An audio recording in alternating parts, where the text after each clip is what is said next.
Hello everyone, this is part 12 of What If Naruto Was a Prodigy and in the Anbu, and I hope you guys enjoy this video and to like, to subscribe, to see more comment down below. Now let's start the intro. They call me a god. They call me a god. They call me a god. It had been 5 days since Naruto had first departed to the Manufactorium, and the 30th International Chunin exams were scheduled to begin in Konoha in 2 days. Konoha is packed to the brim with foreign guests, dignitaries and tourists. During this time, Naruto found himself in a small examination room in Konoha's hospital.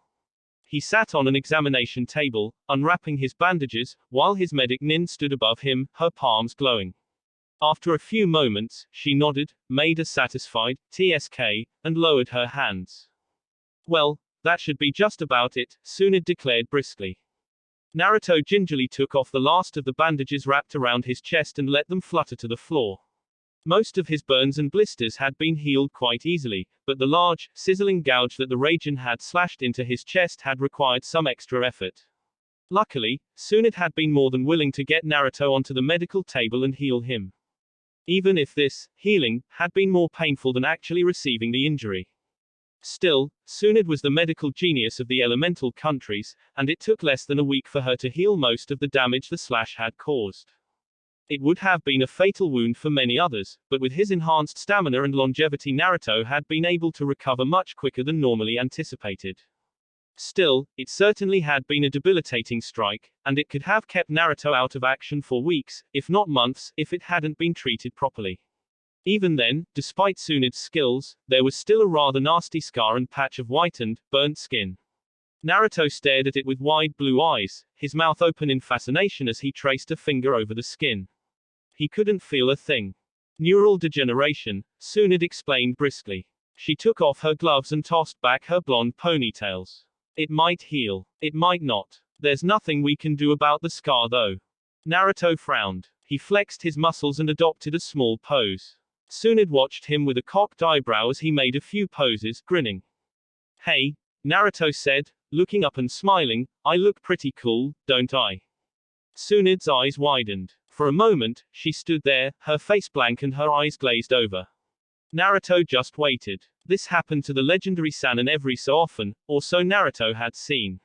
Something somebody would say would trigger an old memory, and Tsunade would be lost in her thoughts. It was always hard to tell what she was thinking, but it was best to let her have her time alone. Otherwise she might punt you into the ground. Naruto felt his phantom bruises and shivered. He quietly stood up and put on his black t-shirt. Then, after picking up the bandages and placing them on the examination table, he walked quietly past the Sannin and towards the door. Something gripped him on the shoulder and he paused. He turned his head, and saw Tsunade staring down at him. You know, she murmured, you almost died. Her hand snaked forward, reaching into his shirt, and Naruto felt her tug at the first Hokage's necklace that he wore. Based on the angle of the blade, the Raijin should have bisected your lung, but something stopped it. Her hand against his skin was warm, and he could feel a curiously pulsing chakra emanating from the crystal. A soft green light bathed the room, and Naruto glanced down with wide eyes. In the hand of a senju, the crystal shone with a beautiful light, as if confirming Tsunade's hypothesis. It was possible, Naruto supposed, that the senju-made blade had recognized the heirloom of the senju and had stopped short of its attack. Whatever the reason was, it made Tsunade smile sadly. Then, her golden brown eyes narrowed and her face twitched with anger. She wrenched her hand back from underneath his shirt and slammed it into the wall next to her. Naruto felt a sudden pressure, and he staggered back as the wall cracked and exploded outwards. Tell me, brat, she hissed furiously. A golden light was beginning to form around her, and her chakra was beginning to fill the room with its deadly, oppressive presence. What do you have that they didn't? Why did it kill them and protect you? Naruto didn't know what to say. He also didn't know what she was talking about, but thinking about his other encounters with the woman, he was sure he could hazard a guess. He remained silent as Tsunade panted angrily, her fists clenched. For a moment, he wondered if the legendary medic Nin was going to attack, but then the woman snorted and lowered her fist. Whatever, Tsunade sighed. She sounded disgruntled, angry and sad all at the same time, yet there was an echo of fondness in her voice.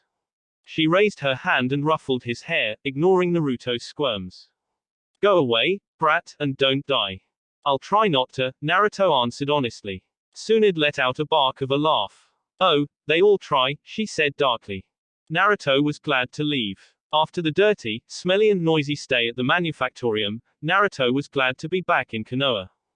The trees rose above the village, and birds flew to and from them, chirping noisily. The sky was blue, the sun bright in the sky and the wind cool to his masked face. Naruto stared out at the scenery of the village for a little while longer, then mentally sighed and finished making the tea. He picked up the cup and carefully balanced a plate of biscuits and sweet treats in the crook of his elbow. Walking around the Hokage's office, he avoided the numerous visitors sitting around the desk and silently placed the cup and plate in front of Sarutobi.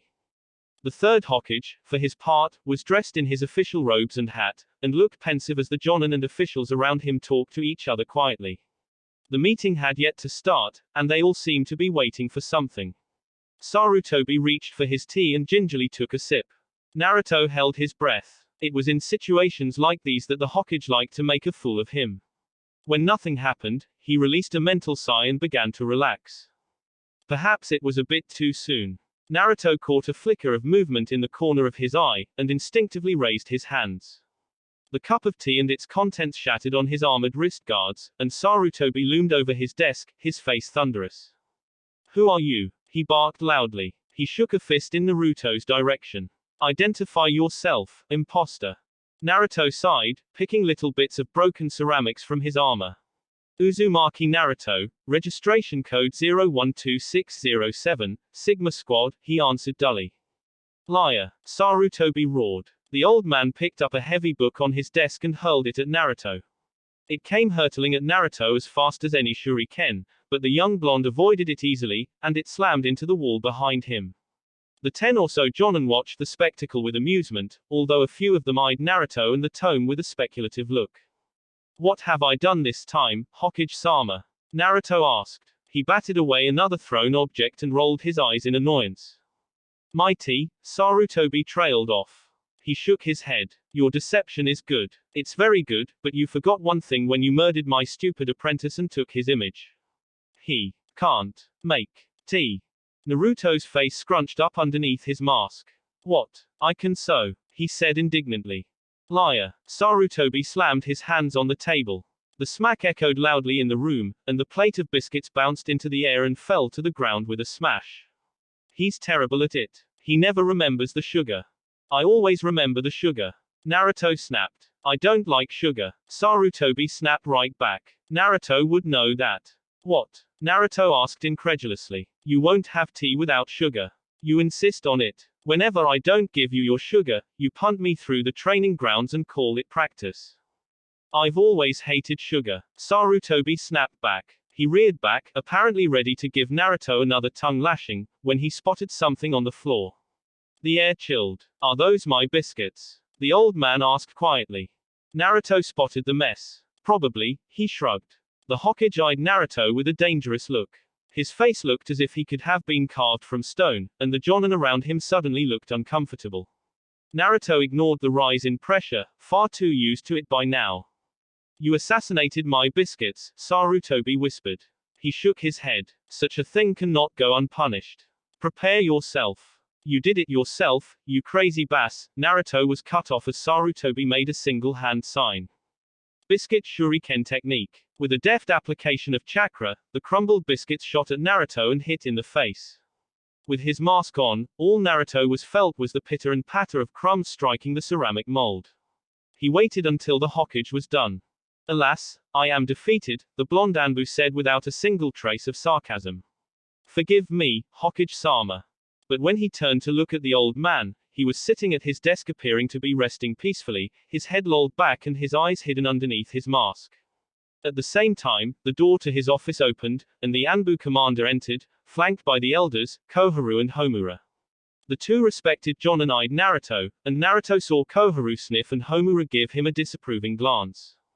Waha, Sarutobi murmured, rising out from his assumed slumber. He took one look at the arrivals, and at Naruto, and his face turned dark. You idiot. What's this mess? Clean this up right now. Koharu and Homura walked past Naruto and took a seat around the waiting Jonin.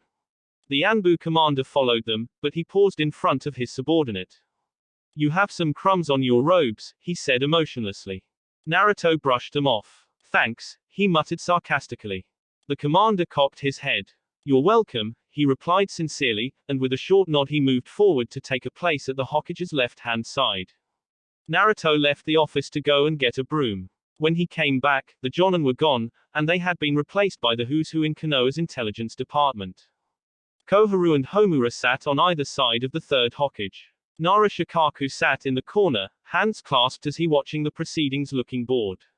Next to him sat Yamanaka Inoiki, from Konoha's Department of Communication.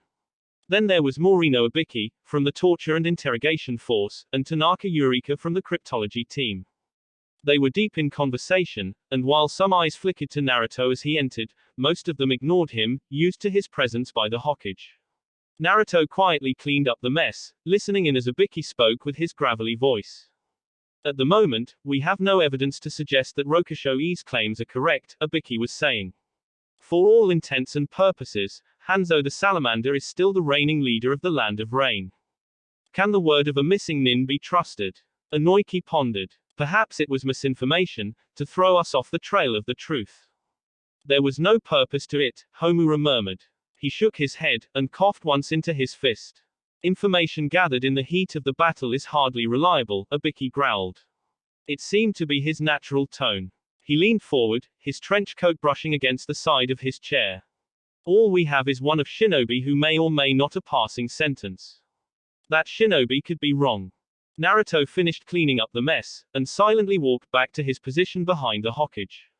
He was scowling behind his mask, but his body language gave none of it away. Ibiki's eyes flickered to him, and then swung back to the Hokage, who looked deep in thought. "Naruto," Sarutobi murmured, and conversation stilled. "You were there. What do you think?" Naruto blinked, and then scratched his head. He began. Ibiki was already looking distinctly unimpressed, so Naruto took a deep breath and straightened. "Aoi was desperate," he answered tonelessly. "He did not want to fight me. He and his team wanted the supplies, and that's it. If somebody had killed Hanzo, then that person would have to be incredibly powerful. Aoi was definitely scared. With his claims of Hanzo's death, and his reference to driving him out, it's possible that he was the leader of a resistance movement aimed at overthrowing whoever killed Hanzo." "It would make sense," Shikaku spoke up for the first time. His voice was quiet, but everybody listened carefully.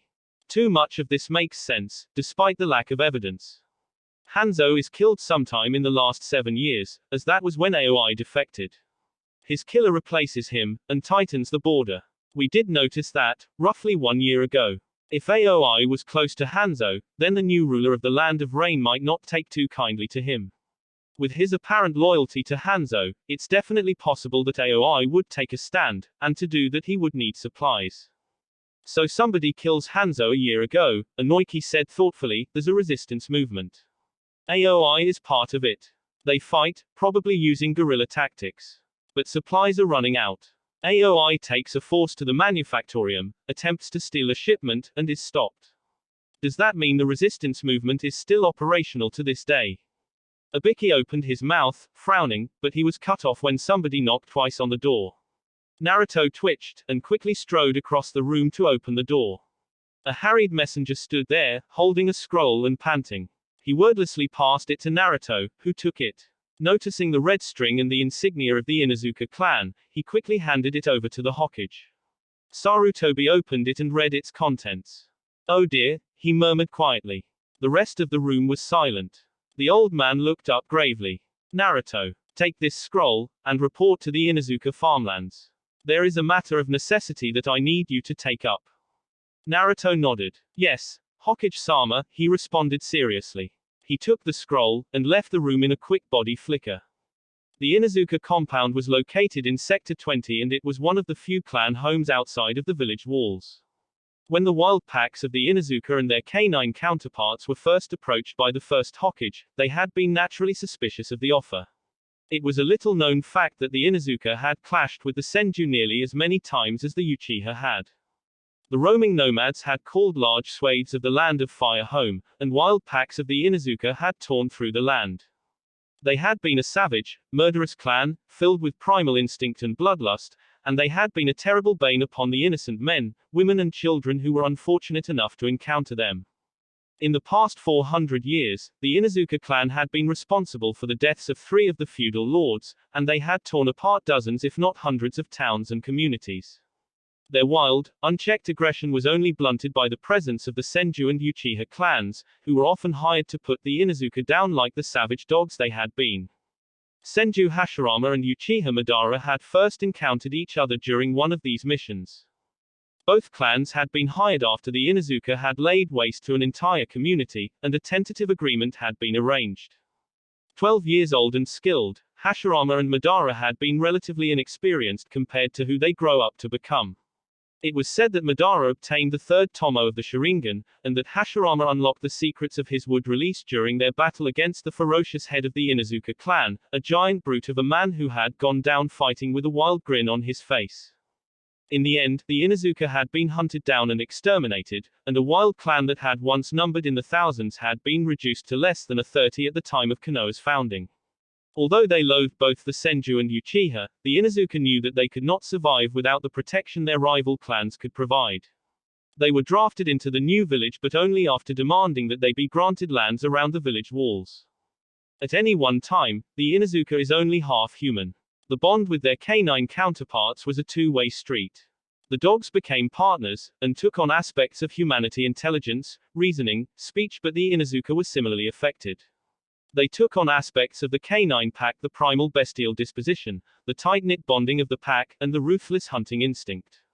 An Inuzuka could happily play with his daughter at one moment, and casually torture, murder and rape somebody else's daughter a minute later and would feel no remorse or empathy. For the Inuzuka, there was only the family of the pack. Fortunately, the current members of the clan had been imprinted with the notion that the entire village was its pack, and they contained some of the most loyal, reliable shinobi.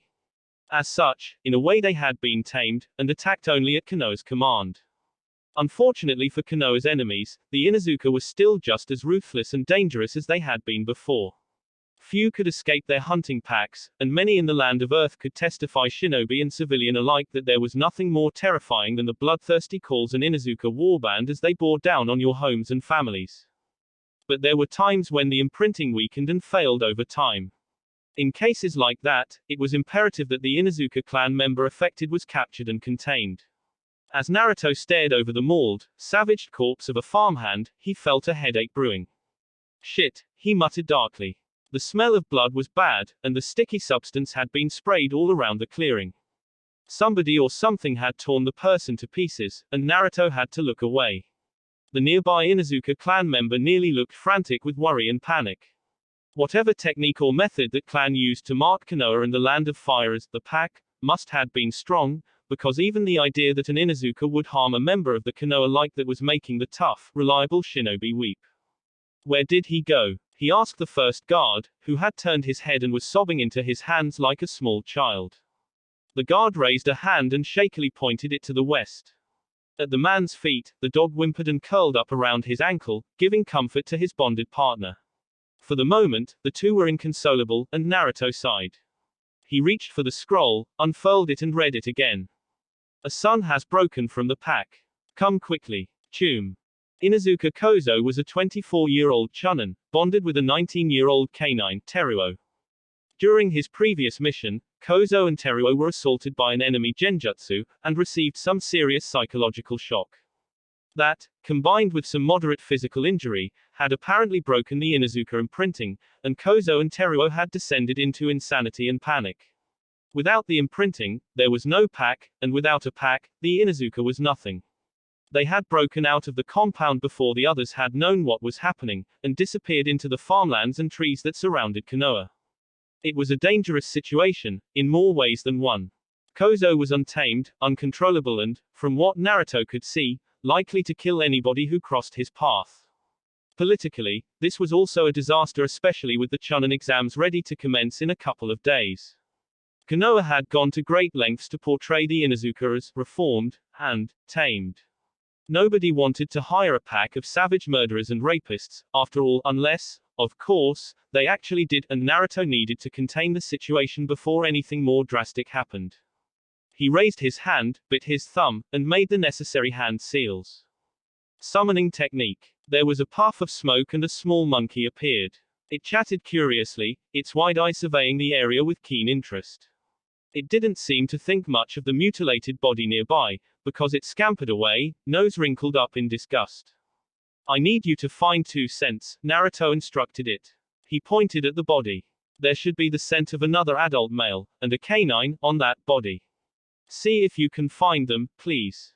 The little monkey was nowhere near as great of a tracker as the Inuzuka were, but considering how his escorts were still bawling their eyes out, Naruto really didn't have much of a choice.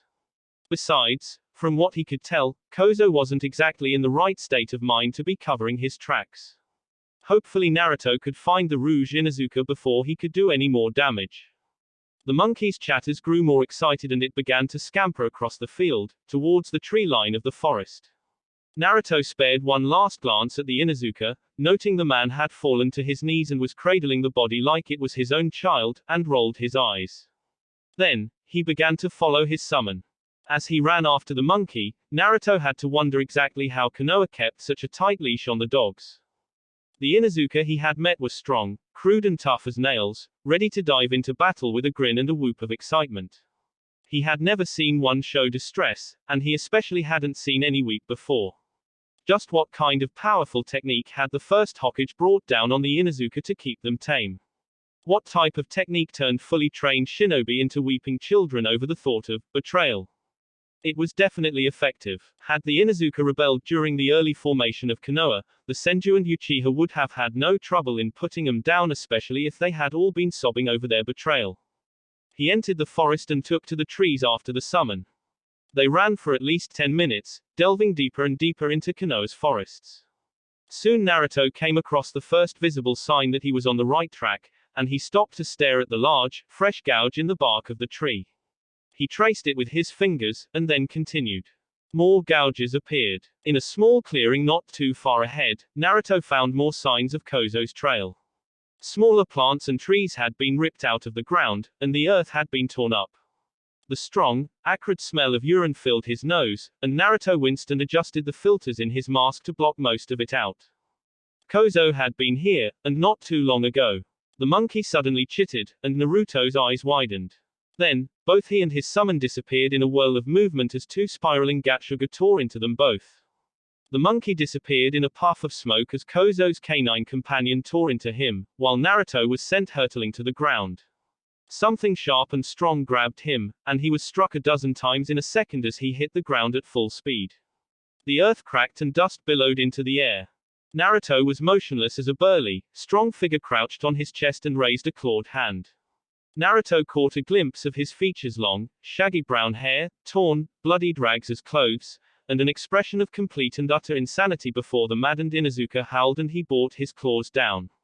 With a single strike, he tore Naruto's head from his shoulders. Then the clone dispersed, and the real Naruto stepped out from behind the trunk of a great tree, his hands twisted into a hand seal. His eyes were on the nin dog, a beast of an animal that came up to his shoulders and watched him with cruel, yellow eyes.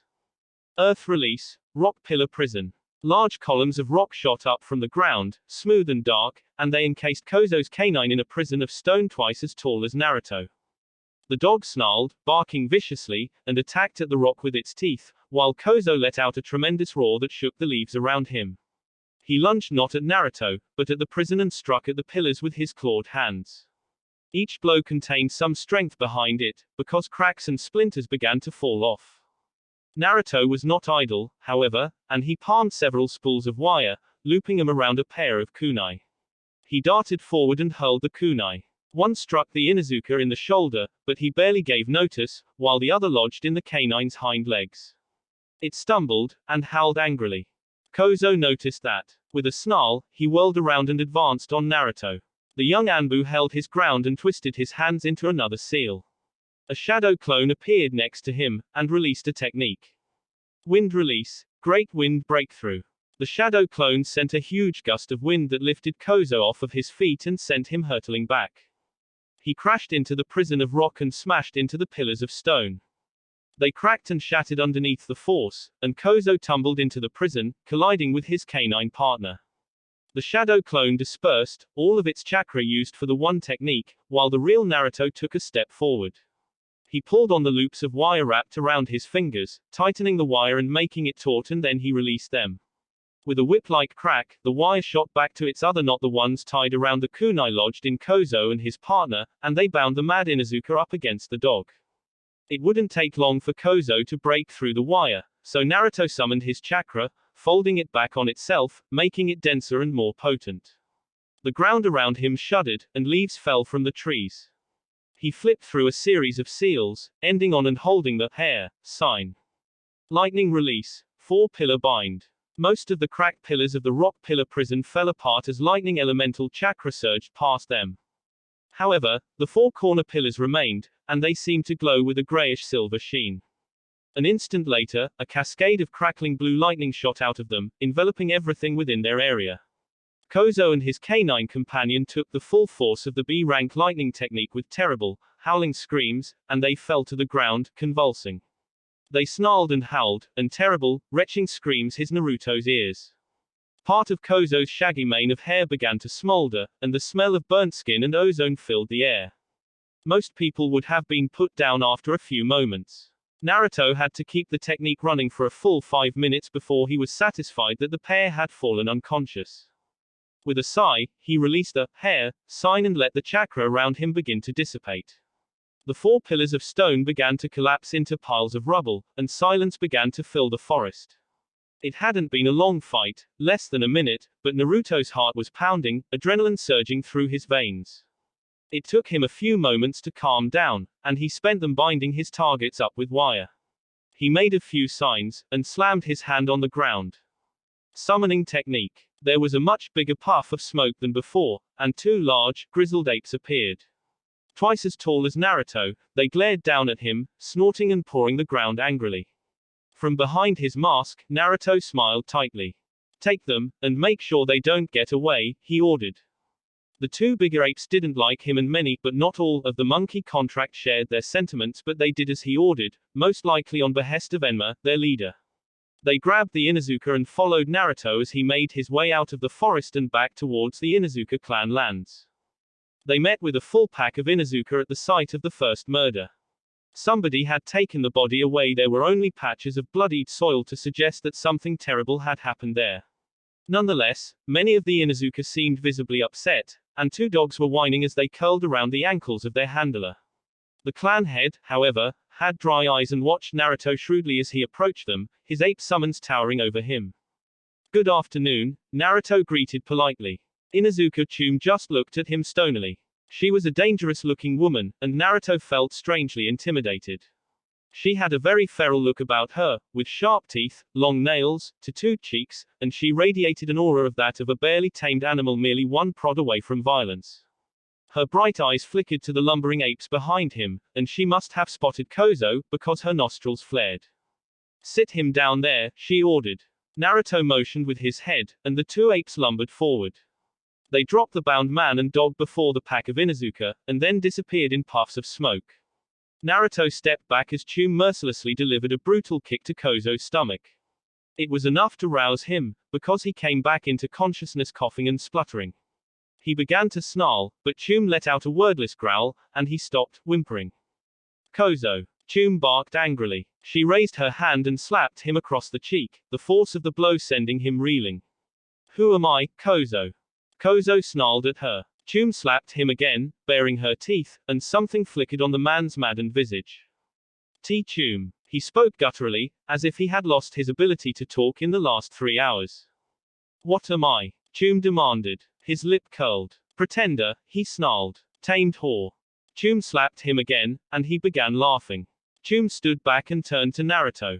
Her eyes were no longer bright, and something dangerous lurked underneath them. She smiled at him, baring her teeth. Pass on my thanks to the Hokage, she said. Now, leave. This is not for the eyes of outsiders. Naruto did as he was told. He didn't want to know what was about to happen, but he was sure he would never see Kozo again. Monitor the perimeter and combine our intelligence efforts with Suna's browncloaks, somebody was saying as Naruto entered the Hokage's office. Naruto met the eyes of Sarutobi and gave him a short, quick nod. The third Hokage looked faintly satisfied, and he leaned back in his chair as Naruto came to stand behind him. It was a familiar sight to many in the office, the third Hokage with his loyal aide sitting in the shadows, and as usual most of them ignored Naruto, accepting him as an inevitable presence in their highly classified meetings. Only Nara Shikaku ever gave Naruto a second glance. Naruto didn't know why. The meeting went on for another half an hour, and in the end not much had really been accomplished. The intelligence that Naruto had come back to Konoha with was ultimately unreliable, and there was much of substance to back it up. Yet, as Yamanaka and Oiki tore through Naruto's testimony and report briskly, Naruto had the sense that there were some at the table who know it to be correct. Nara Shikaku was brooding far too much and Sarutobi had rested his chin on his hands, his eyes half closed and distant. They were both signs that the two intelligent shinobi were disturbed by the possibility, and for good measure. Both the second and third shinobi war had been framed by Hanzo the Salamander's presence. In the Second War, Hanzo had proven to be a pivotal presence as he simultaneously routed two opposing armies. Both Konoha and Iwa had been slaughtered by the hundreds as Hanzo and his forces drove them into the plains of the Downpour and back into their respective lands. The Sannin had been the last to leave, fighting off Hanzo in an effort to save Konoha's second division. In the Third War, Hanzo's mere presence changed the battlefields completely as both Iwa and Konoha had avoided the land of rain, and instead had taken their fighting to the land of grass. The strategic implications of Hanzo's death would be enormous. As the last of the shinobi left the room, Naruto made a cup of tea. He silently placed it in front of Sarutobi, who gave a grunt of thanks and took a small sip. There were no antics this time, and Sarutobi looked quite disturbed. When it became apparent that the third Hokage would remain silent, Naruto began to clean up the office. This went on for a few minutes, and the Hokage was given time to brood amidst the noise of rustling papers and drawers being opened and closed. In the quiet office, Sarutobi's sigh was like a thunderclap. He was one of the last, Sarutobi murmured, and he looked quite old. He took a sip of his tea, his eyes distant. He was one of the few left who saw the land before the great villages. Oh, things were quite different back then. Naruto said nothing as Sarutobi smiled bitterly. It was a lawless, unforgiving society, the old man continued. He placed his cup of tea back on the sauce, exhaling wearily. It was a place where might made right, where those with the most power did as they pleased, where the small and insignificant were trodden underfoot by those above them.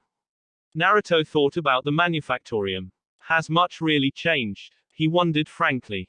Sarutobi turned an eye on him. Some could claim it hasn't, he admitted tiredly. However, I like to believe that there is a certain order present that wasn't there before. Certainly, people are much safer. We've come far, Naruto.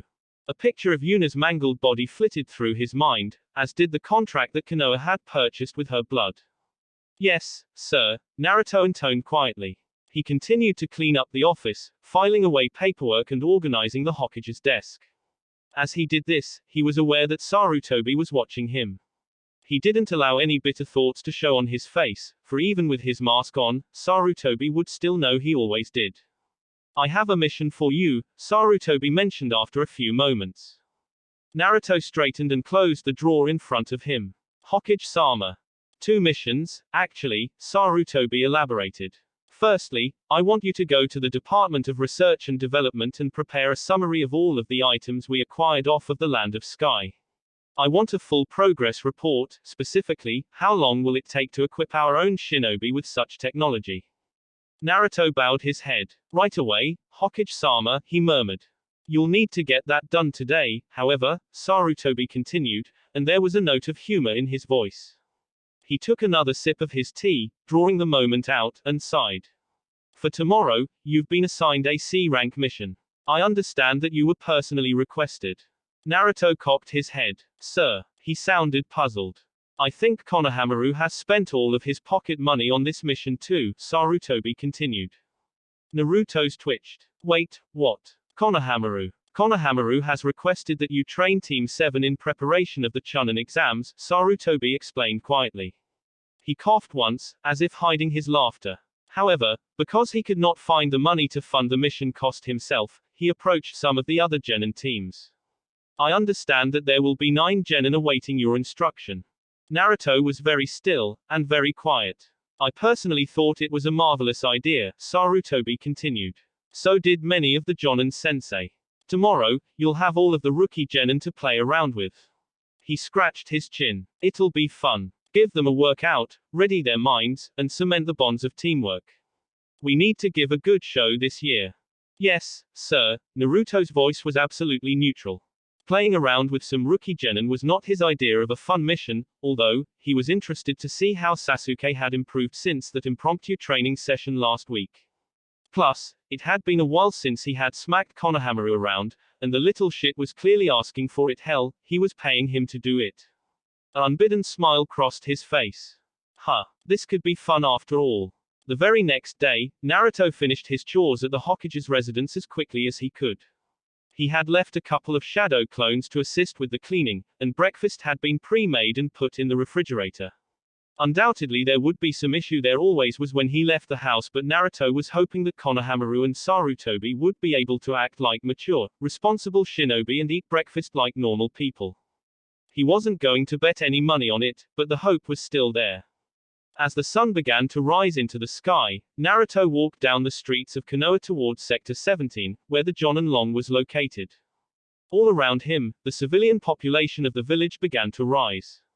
The smell of baking bread filled the street, and there was a bustle around Sector 16 as Konoha's market district began to stir. Stalls were set up and fresh vegetables were laid out on the tables. Some of the local craftsmen and blacksmiths began to work, and the sound of metal clanging on metal filled the air. Naruto enjoyed the hustle and bustle and, smiling politely, waved at many of those who were up.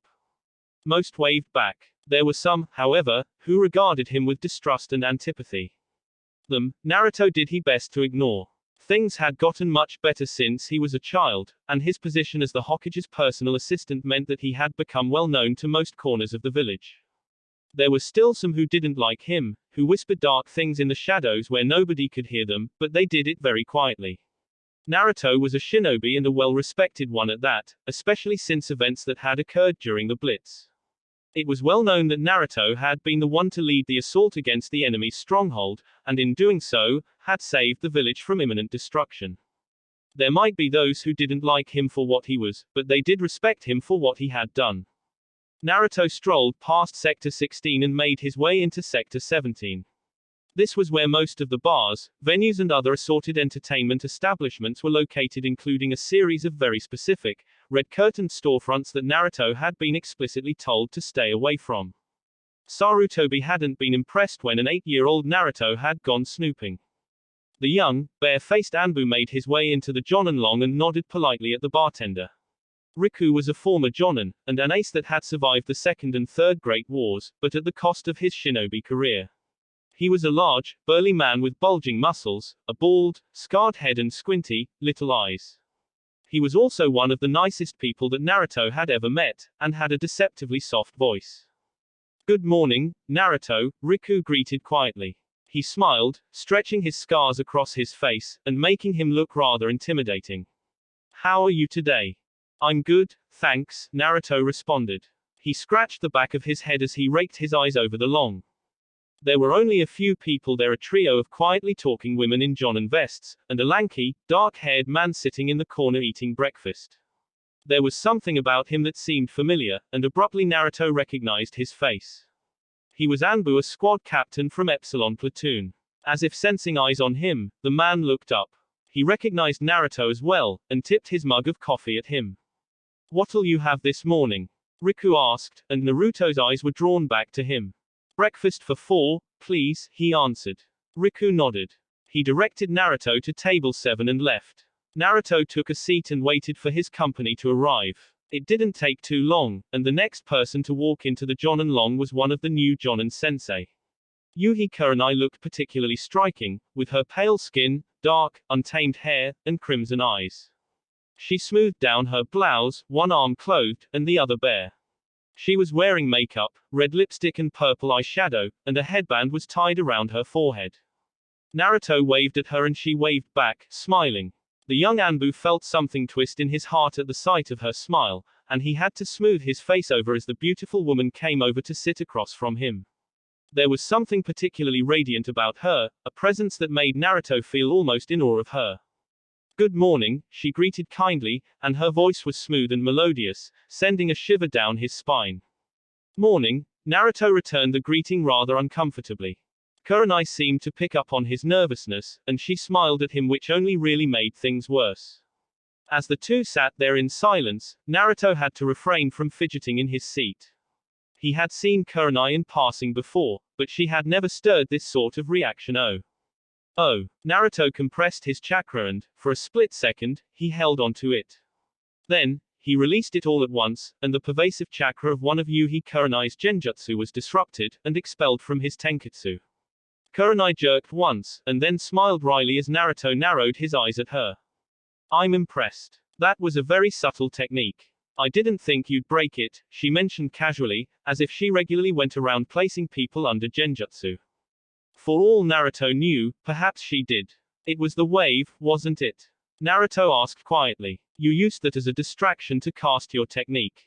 That's right. She sounded impressed now. It was good, Naruto admitted. And it had been. Kurenai was the youngest genjutsu master in Konoha, and one of the best in the world. Genjutsu was an odd branch of the shinobi arts, and perhaps the hardest to master. Naruto knew that Yuka had several sensory-based genjutsu in her repertoire, but they were really only useful when you had a team to capitalize on that one moment of weakness, for most genjutsu was easy to detect and throw off. It was shinobi like Kurenai who utilized genjutsu to their full effect, trapping enemies underneath an illusion so perfect that they didn't even know it was an illusion, with little more than a wave of their hands. Uchiha Itachi was meant to be better. That was not an opponent Naruto would ever want to face on equal terms. Naruto cast a wary eye on Kurenai. It was a bit uncalled for, though. What was that for? Kurenai placed her hands in her lap primly. I was just seeing if my genin were going to be taught by somebody who knows what they're doing, she said. I don't really need to know what I'm doing to smack around a few rookies, Naruto replied. You might be surprised, she warned. Naruto smiled tightly. I doubt it, was all he said, before he caught a flash of movement in the corner of his eye. Another jonin had entered the long. Wearing a collared, dark green flak jacket, Asuma Sarutobi carried the air of a lazy man, although not to the extremes as Hitaki Kakashi did. His dark eyes slid over the long as he rubbed his beard, a cigarette hanging lazily in the corner of his eyes. He looked much like his father, the third Hokage, yet as his eyes slid over Kurenai and Naruto his face became flat. Naruto wasn't quite sure what the bad blood was between the two, but having experienced the stubbornness of both the old man, he was pretty sure that at some point the two had argued and never made up. Asuma strode over and took a seat next to Kurenai, the furthest away from Naruto as he could get. He snuffed out his cigarette on the table, ignoring the slightly disapproving look he received from Kurenai. He didn't say anything to Naruto, and Naruto didn't really have anything to say to him. For a few moments, there was an awkward silence. Kurenai had definitely noticed how uncomfortable Asuma and Naruto were around each other, but she had apparently chosen not to say anything at all. The silence was only broken when Riku returned bearing a tray with 4 plates of food. The burly ex-jonin laid the plates down around them. Who's the fourth? He asked softly, the tone and volume of his voice at odds with his demeanor. Kakashi, Naruto answered, and there was a note of sarcasm in his voice when he spoke next. I'm sure he'll be along shortly. Maybe, Riku deadpanned. Naruto smiled wryly. Maybe, he agreed. The 3 jonin began eating their breakfast, while the 4th plate was left there, untouched. As they ate, Naruto beckoned at Kurenai. Tell me about your genin, then, he asked. Kurenai wiped her mouth with her napkin. Well, she began delicately, I will say that they're interesting. I have Inuzuka Kiba, who's highly exuberant on the good days. He's loud, he's blunt, and, to be honest, he's a little arrogant. Good kid though. And Inuzuka. They were always interesting to work with. Then there's Aburame Shino. He's very quiet, but showing a lot of progress with his clan techniques. He doesn't communicate very well, and his social skills are poor. I also get the feeling that he doesn't really give it his all during training sessions. Kurenai took a sip of her drink and put the glass down. She smiled a tad sadly as she continued.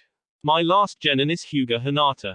She's the clan heir. Hinata. Kurenai trailed off, and her eyes darted around her. When she spoke up again, her voice was much softer, and Naruto had to lean in to hear her. Frankly, Hinata just isn't cut out for the shinobi lifestyle. She has major self-confidence issues. Her skills aren't too bad, but she's got a lot of baggage, and, to be honest, she's far too kind. That doesn't sound like a lot of the Hyuga I meet, Asuma said with a chuckle. Naruto thought about Daichi and his easy-going nature and good humor. You'd be surprised, he countered mildly, and ignored Asuma's frown. Kurenai toyed with a lock of hair. Frankly, if she can make it to Chunin, I think I'll be recommending her for an administrative post, maybe something to do with money. From what I've seen, she's got a good sense of number. It won't be as glamorous as a shinobi on active duty, but I think she would enjoy it more. Right, Naruto murmured. He rubbed the back of his head, and then forced himself to look at Asuma. Could you tell me about your genin, please? He asked politely. Asuma was still frowning, and he didn't say anything for a few moments. Then, he shrugged. Not much to tell, really, he answered casually. He toyed with his lighter in one hand, opening it and sparking it every few seconds. I've got the new generation of the Ino-Shika-Cho combination. Ino is very bossy and a little self-centered. She doesn't get on well with others, but she's professional enough to put that aside during missions. Shikamaru is the laziest boy I've ever met, and probably the smartest. He won't do anything unless he's interested and engaged. Joji lacks confidence, and he's also a little too kind.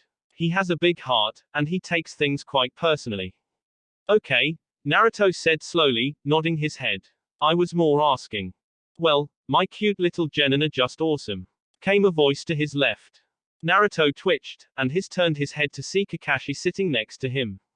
The silver-haired man had speared a sausage with a fork and looked to be raising it to his mask. He paused when the three other jonin stared at him, and then his one visible eye crinkled. Hello, he greeted. You're late, Captain, Naruto said flatly. You sound like my genin, Kakashi replied. Yeah, well, your genin aren't capable of putting their foot up your ass, Naruto retorted darkly. Ooh, I'm scared. The big bad 12-year-old boy is going to hurt me, Kakashi mocked. Naruto threw a sausage at him, and rolled his eyes. Kakashi just chuckled. Kurenai was watching their interaction with an arched eyebrow, her striking crimson eyes showing her amusement, whereas Asuma merely grunted a greeting to Kakashi and continued staring out of the window. I already know a little about Sasuke and Konohamaru, Naruto mentioned.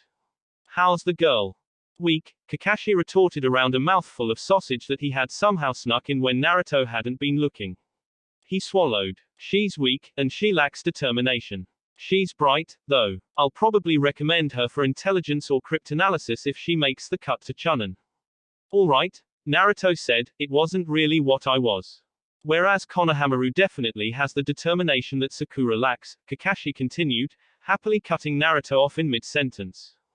But his problem is that he tries too hard. He's got a lot of self-esteem problems, which, I suppose if I grew up in a household with the third Hokage and his prodigal apprentice, I would have too. He compensates too much, and he takes criticism very personally. Okay, I'm really asking, Naruto began again. Sasuke is good, though, Kakashi continued happily. He's very skilled and very determined. Out of the lot of them, he trains the hardest, and he's very driven but perhaps too much so. He's got a lot of baggage, which is understandable, and he doesn't always work well with others.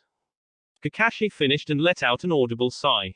His plate was empty, and he had somehow finished his breakfast during the time he had been talking. He leaned back in his chair, while Naruto sat there in silence, waiting. Finally, Kakashi looked up, cocking his head curiously. You done? Naruto asked. Kakashi considered it. Yep, he said brightly.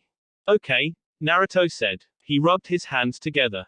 Let me get this straight. I need to bring out some confidence in Choji, Hinata, Konohamaru and Sakura, while I inspire Shikamaru and Shino to put in more of an effort, after I finish working on Ino, Kiba and Sasuke's teamwork skills. Kurenai was nodding thoughtfully, while Asuma merely grunted. Kakashi, however, considered it and nodded. Sounds good, he said, and gave Naruto a thumbs up. How are you going to do all of that, Naruto? Kurenai asked. Well, here's my plan, Naruto began, and leaned forward. I was thinking about gathering them all up, and, after I introduced myself, I was going to beat the shit out of them. There was a short silence.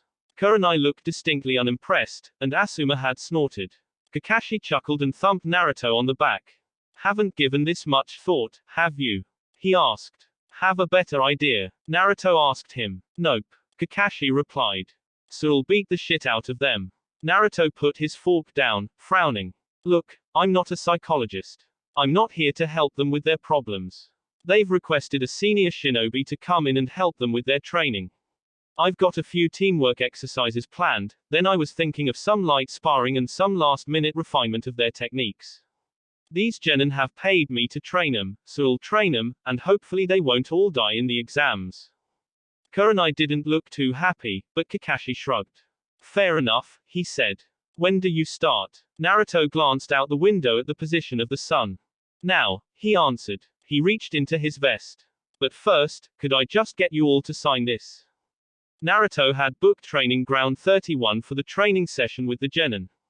Training Ground 31 was usually reserved for squads of chunin, but Naruto had managed to pull a few strings and put it under his name. He had chosen it because much of the grounds were covered in forest environments found in the Land of Fire, and he knew that Training Ground 44 had been booked for the chunin exams. While the grounds were no Forest of Death, it would allow the genin to run some teamwork exercises in a similar environment. He had sent instructions to the genin to meet him there at 7 a.m., and, to their credit, they had all arrived on time. Hidden in the tree, Naruto perched on a branch and surveyed them critically. There were 9 of them milling around the entrance to the grounds. Team 7 had been the first to arrive, which, knowing Kakashi, wasn't necessarily a surprise. Sasuke had stood there with his arms folded and eyes closed, although he had an air of expectation and eagerness around him. Konohamaru had immediately started warming up. Having already experienced a few training sessions with Naruto, the young Sarutobi knew better than most that Naruto was going to be pushing them. The pink-haired girl, Sakura, had spent most of the time trying to initiate a conversation with Sasuke, and then looking miserable when the boy refused to respond. Team 8 had arrived next. The Inuzuka boy was definitely the most excitable one of the lot, and he had wasted no time in trying to rile Sasuke up. The Hyuga had tried to play peacemaker, but Kiba had shrugged her off and she had withdrawn, looking hurt. This had made the Aburame frown, and there had almost been a three-way fight between Sasuke, Kiba and Shino, before Sakura had suddenly lost her temper and punted Kiba across the head. Arriving almost 15 minutes later was Team 10. The Yamanaka was one that Naruto distantly remembered meeting at one point, and she was literally dragging a sleepy-looking Nara behind her.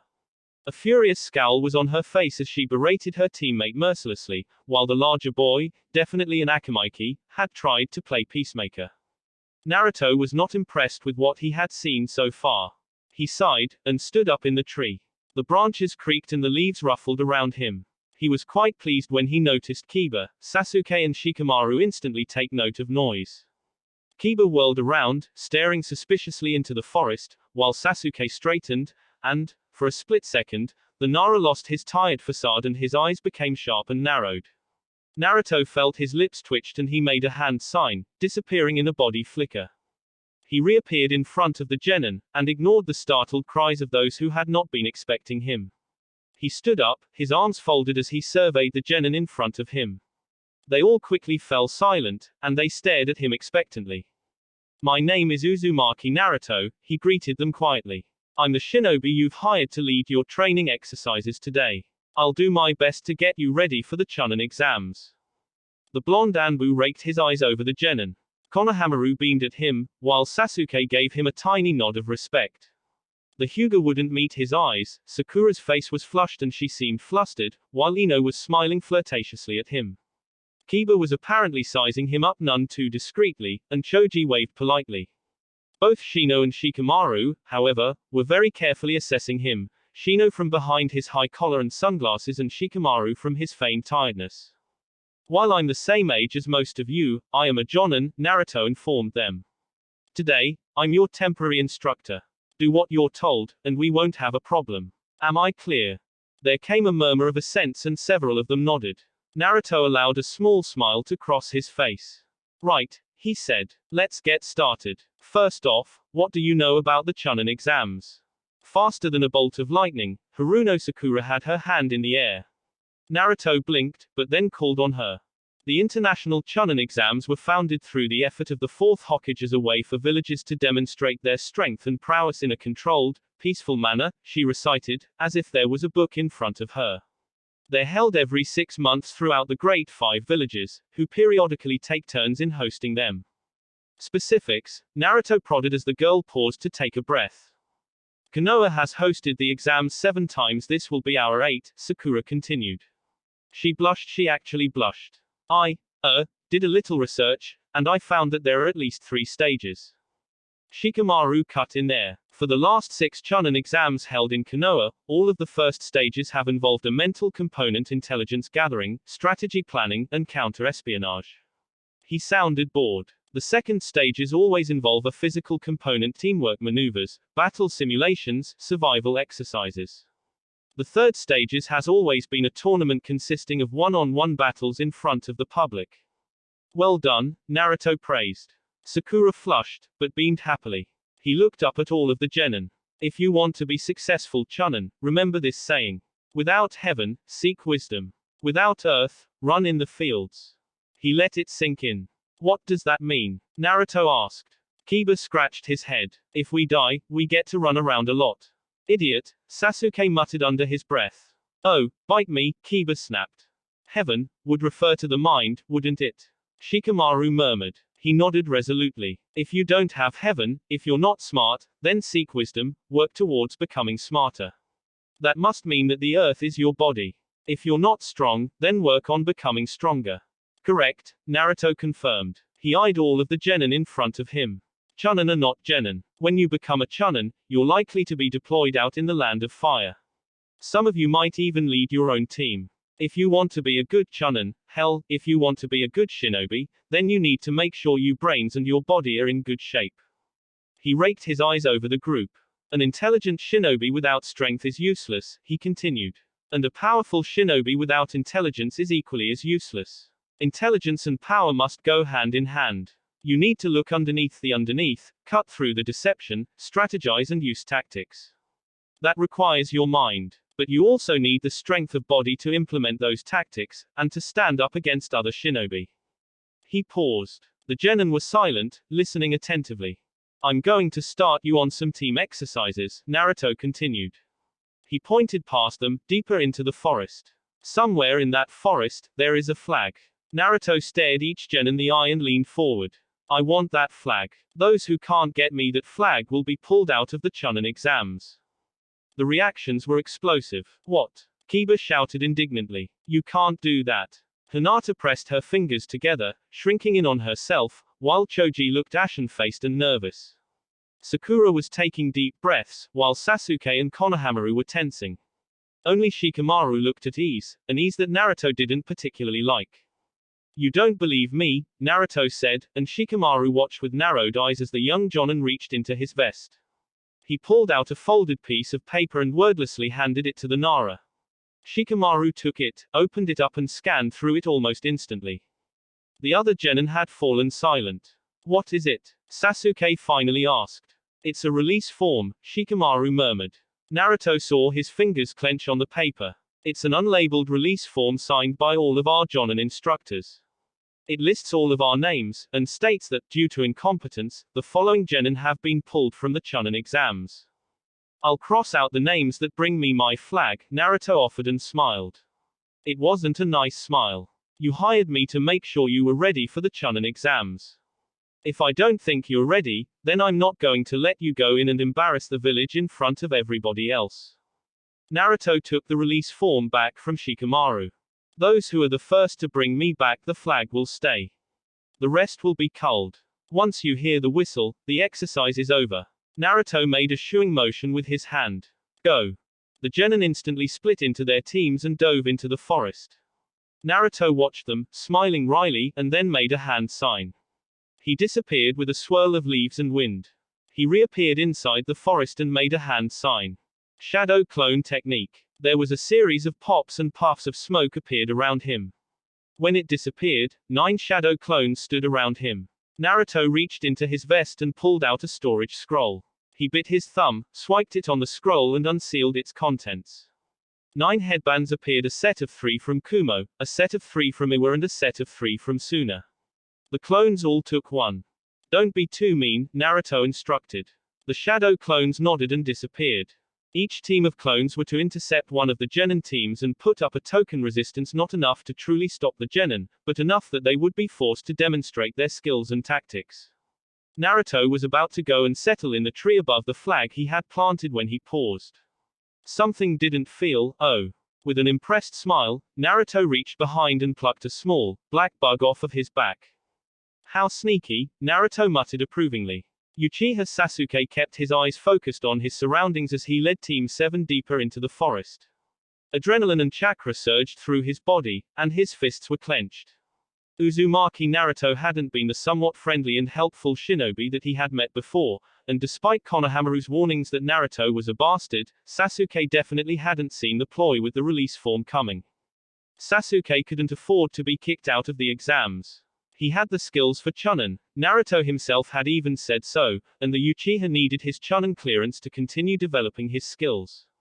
He had keep pushing himself, further and further, until he could finally catch up with Itachi's long-cast shadow. There was no other alternative. Sasuke paused on the next branch and waited for Konohamaru and Sakura to catch up. They did so, Sakura puffing and Konohamaru looking determined. For an 8-year-old, his face was kind of scary, and an idle part of Sasuke's mind tried to place that same scowl on the Hokage's face. It would be scary, Sasuke mused, before he shook his head and focused on the present. If we see Team 8 or Team 10, we need to take him out, Sasuke muttered to the other two. Sakura gasped, but Konohamaru nodded fiercely. Sakura, if it's Team 8, use your smoke pellets and distract Shino and Hinata, while Konohamaru and I will take down Kiba. Without him, they don't have a strong offense. If it's Team 10, Konohamaru, taunt Ino and make her lose her temper. Sakura, hang back and use your flashbangs if any of us get caught in Shikamaru's trap. I'll take care of Choji first, then move on to Shikamaru. Interesting. The voice was dead ahead, and all 3 genin jerked. Sasuke's eyes bled into the Sharingan as he recovered from his surprise. He hadn't seen or heard the person coming. He looked up and saw Uzumaki Naruto staring down at him impassively. An Iwa headband glinted on his forehead as he snapped his fingers, and 2 more people appeared, each Uzumaki Naruto. We are Team Alpha, representing an Iwa genin team, the obvious clone said in a deadpan voice. He pointed at Sasuke. Our instructions are clear. You are not to gain possession of the flag. If you advance, we will attack. Sasuke gripped a kunai, and a dangerous grin crossed his face. He looked at Sakura, who held a kunai, and Konohamaru, who gripped a wooden stave. They met his eyes, and each of them nodded determinedly. With a blur of movement, Sasuke lunged forward, his kunai coming up and deflecting the blow in a shower of sparks. The clone of Uzumaki Naruto was far too strong, and Shino was forced to retreat, deflecting and parrying a series of blows that made his arm rattle. He assessed the situation, warding off the clone with a spray of insects from the ends of his sleeves. Kiba and Akamaru let out howls of enjoyment as they lunged at the clone, whirling in a movement of powerful, if predictable, blows. The strikes were easily deflected by the skilled clone, however, it was forced to move back as Shino advanced, his insects around him buzzing noisily. With their backs pressed against each other, Hinata, Shino and Kiba continued to fight, even as a low-grade explosive tag went off nearby, spraying the air with soil. Choji lifted up his hefty arm, and swung again. The clone sidestepped and the blow swung wide, striking the trunk of a tree and cracking the bark. With his side extended, Choji watched the clone raise a fist and winced with fear, then felt his legs move from out of his control. A tendril of shadow took control of his body. He felt himself sidestep and suddenly the clone was the one who had overextended. Control returned to him and Choji struck out with his fist. The clone didn't react in time and it dispersed with a satisfying pop and puff of smoke. Choji was grinning, but his smile faded when he heard Ino cry out in pain. He spun around, and watched with heat brewing in his belly as the clone slapped Ino across the face again, sending her to her feet. Her kunai lashed out, and she continued to fight even as the clone straddled her and raised a fist to strike her. Choji felt himself snarl and he surged forward. Naruto waited at the center of the forest, hidden in one of the trees right above a small clearing. A metal pole had been pushed into the ground, and a white cloth bearing the spiral of Konoha flapped at the end of it. As he waited, he reviewed the memories that his rapidly dispersing shadow clones were transmitting. All in all, each team worked quite well together. Team 8 had been surprising. He had expected poor teamwork given what Kurenai had told him, but they had risen up and demonstrated their familiarity with each other and basic squad-level tactics. They supplemented each other quite well. Even Hinata, when push came to shove, had stepped up. Team 10 had worked fluidly with each other, although after an explosive tag had gotten off they had lost formation and hadn't known where to rendezvous. Still, it was to be expected given the tried and tested combination of their individual abilities. Team 7 had demonstrated the spirit of teamwork, but they hadn't meshed well together, if Naruto had to be honest. Konohamaru had lost focus of everything around him as he fought his particular enemy. Sasuke had done the same, but had retreated when it became apparent that Sakura wasn't going to be able to handle her opponent. She truly was the weak link of the team, and her combat and support skills were poor.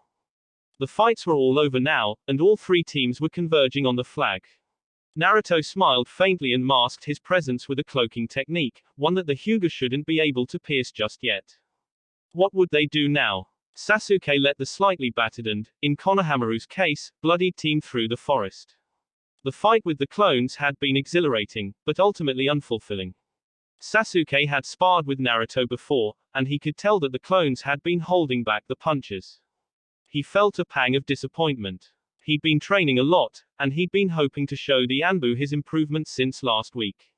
Still, the day was still young. Movement flickered in his vision.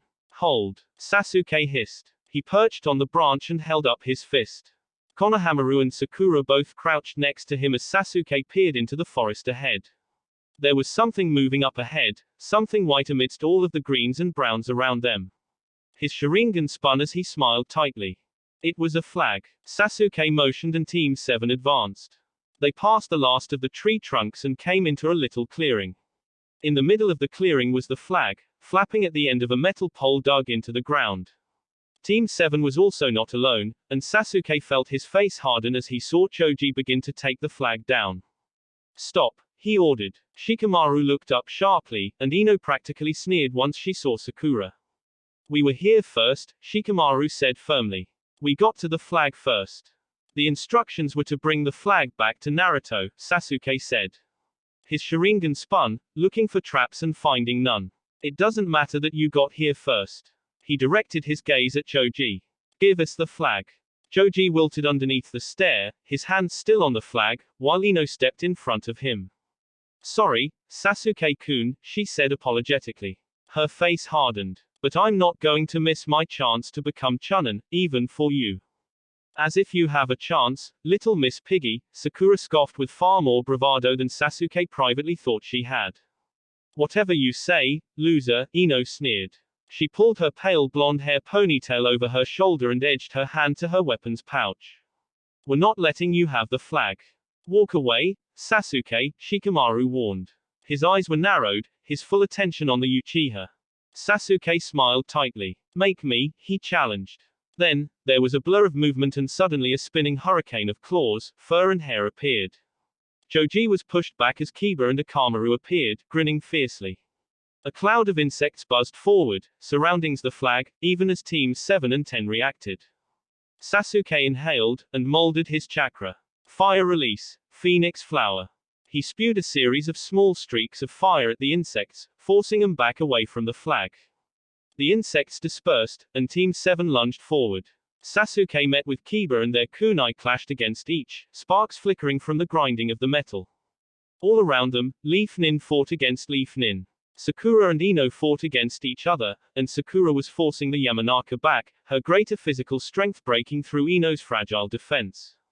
Shikamaru had trapped Shino, but then the boy dissolved in a cloud of bugs, while Hinata had darted for the flag and had been pushed back by Choji. They were also involved with all of the fights, that none of them had noticed the flag. Sasuke's fire technique had clipped the end of the white fabric and, slowly, the flag began to catch light. It burned amongst them all, the leaf symbol disappearing underneath the flame as the fabric blackened and became smoke. Enough. The word was said quietly, but there was a force behind it, and suddenly all of the genin froze. There was a terrible pressure pushing all around them, squeezing them down, and Sasuke shuddered as a menacing intent brushed against his mind. While not as severe as it had been with Zabuza, it was just as debilitating. The thick, dense chakra forced the air around them to take on a hazy quality, almost like it was shuddering, and a very low-pitched drone filled his ears. Uzumaki Naruto appeared before them, and then the pressure was over. Sasuke gasped, and almost collapsed. Several of the other genin actually did. That's enough, Naruto appeared resigned. I've seen enough. The genin were silent after Naruto had made his appearance, and as well they should be. The unique chakra folding techniques of the third Hokage and his apprentice had a distinct effect on the environment around them, and those effects could be made to be quite intimidating. The splash of killing intent had probably helped, too. Naruto took everything nice he had thought about the genin back, and he was silent as he watched the flag of Konoha burn. It didn't take very long as the chakra fueling the flames began to die away. After 30 seconds or so, the flames were gone, leaving behind a tattered, scorched piece of blackened cloth. I've made my decision, Naruto said quietly, breaking the deathly silence. I'm going to submit the release form to the Hokage right now, and I'm leaving all of your names on it. None of you deserve to be Chunin. What? Kiba snapped. He appeared indignant. You can't do that. We beat up your clones. My team is definitely ready too. Naruto didn't say anything, but he shot a piercing look at the young Inuzuka. Using his chakra, he imposed his will upon the boy, not a desire to kill, but a desire for the genin to be quiet. And the intent. The boy froze, sweating beading on his forehead, and swallowed nervously. He fell silent and backed down. Naruto reached out and slowly caressed the burnt flag. If I let you become Chunin, this is what you'll do to the village, he told them quietly. You're all selfish, short-sighted and, frankly, stupid. We were just doing what you told us to, Konohamaru mumbled. You missed the entire point of this exercise, Naruto retorted. He stared at each genin in turn, and none of them could meet his eyes for long. I told you to get me the flag. We were trying to. Ino snapped. The pretty Yamanaka was beginning to regain her courage, a scowl marring her pretty face. Each team tried to get the flag. You said if we didn't, we wouldn't be let into the exams. You fought over it, Naruto commented. Leaf Nin fought against Leaf Nin, and, in the end, the flag was destroyed. Abruptly, Shikamaru let out a groan and dropped his head. Naruto smiled tightly as the Nara muttered a curse under his breath. In your instructions, you never said anything about teams, Shikamaru elaborated tiredly. The Nara was shaking his head wearily. We could have all gone together and you still would have passed us. Yes, Naruto answered. Sasuke felt the realization struck him and pinched the bridge of his nose. Unbidden, the words rose to his mouth. Those who abandon the rules are scum, but those who abandon their teammates are worse than scum, Naruto finished. He rubbed his hands together and sighed. Then, the dangerous chakra and intent returned, and Naruto leaned forward menacingly. You stupid, little shits. You've missed the point entirely. Sasuke was frozen. The Chunin exams have nothing to do with you, Naruto said darkly. To presume so just shows me that you're selfish, egotistical and pathetic. The pressure was abruptly released as Naruto sighed, and gazed up at the sky. The Chunin exams are about the village, he continued. And these Chunin exams will be even more important than any other before. He looked down. We've just come out of a war. Do you understand that? People have died. We've lost hundreds of shinobi. It's going to take us years to recoup those losses. The other Kage will come to this village, and they'll be looking for weakness. The feudal lords will come, and they'll be looking for strength. We need to show the world that, despite everything, Konoha is worthy of being one of the great 5 villages. Naruto held each genin's eye. Strength, unity, power, that's what they'll be looking for. It's not about your teams. It's not about your promotion. It's about the village, and, I'll tell you right now, if you can't recognize that, then don't even bother showing up.